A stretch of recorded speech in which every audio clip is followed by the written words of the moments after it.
जातिगत जनगणना को मोदी सरकार ने मंजूरी तो दे दी, लेकिन विपक्ष सवाल कर रहा है कि आखिर कब होगी जाति आधारित जनगणना।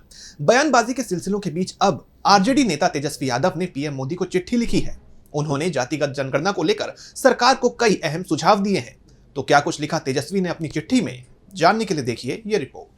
जाति जनगणना को लेकर सियासी सुगबुगाहट तेज है। सभी राजनीतिक दल सरकार के इस फैसले का स्वागत तो कर रहे हैं, साथ ही सत्ता पक्ष और विपक्ष में इसका क्रेडिट लेने की भी होड़ मची हुई है।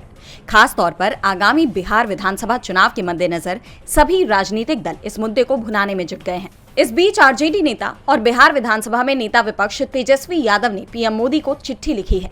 उन्होंने इस पत्र में सरकार के इस फैसले की सराहना की है। साथ ही ये भी कहा कि सालों से आपकी सरकार और एनडीए गठबंधन ने इस जातिगत जनगणना का विरोध किया है। बिहार जाति सर्वेक्षण का जिक्र करते हुए तेजस्वी ने कहा कि हमारी इस पहल में भी आपकी पार्टी ने, केंद्र सरकार ने, सभी ने बाधा डालने की कोशिश की थी, लेकिन अब आप खुद ये जनगणना कराने जा रहे हैं, जो ये दिखाता है कि आपने समाज के उन लोगों की मांग को सुना है जो लंबे वक्त से हाशिए पर हैं।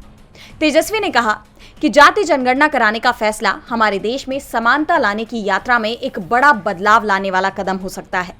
इस जनगणना के लिए संघर्ष करने वाले लाखों लोग सिर्फ आंकड़ों का नहीं बल्कि सम्मान का, सिर्फ गणना का नहीं बल्कि सशक्तिकरण का इंतजार कर रहे हैं। इसके साथ ही तेजस्वी ने सरकार को कुछ सुझाव भी दिए, जिनमें निजी क्षेत्र में आरक्षण, अनुबंधों में आरक्षण, न्यायपालिका में आरक्षण, जाति जनगणना के आंकड़ों के आधार पर आनुपातिक आरक्षण, लंबित मंडल आयोग की सिफारिशों का पूर्ण कार्यान्वयन शामिल है।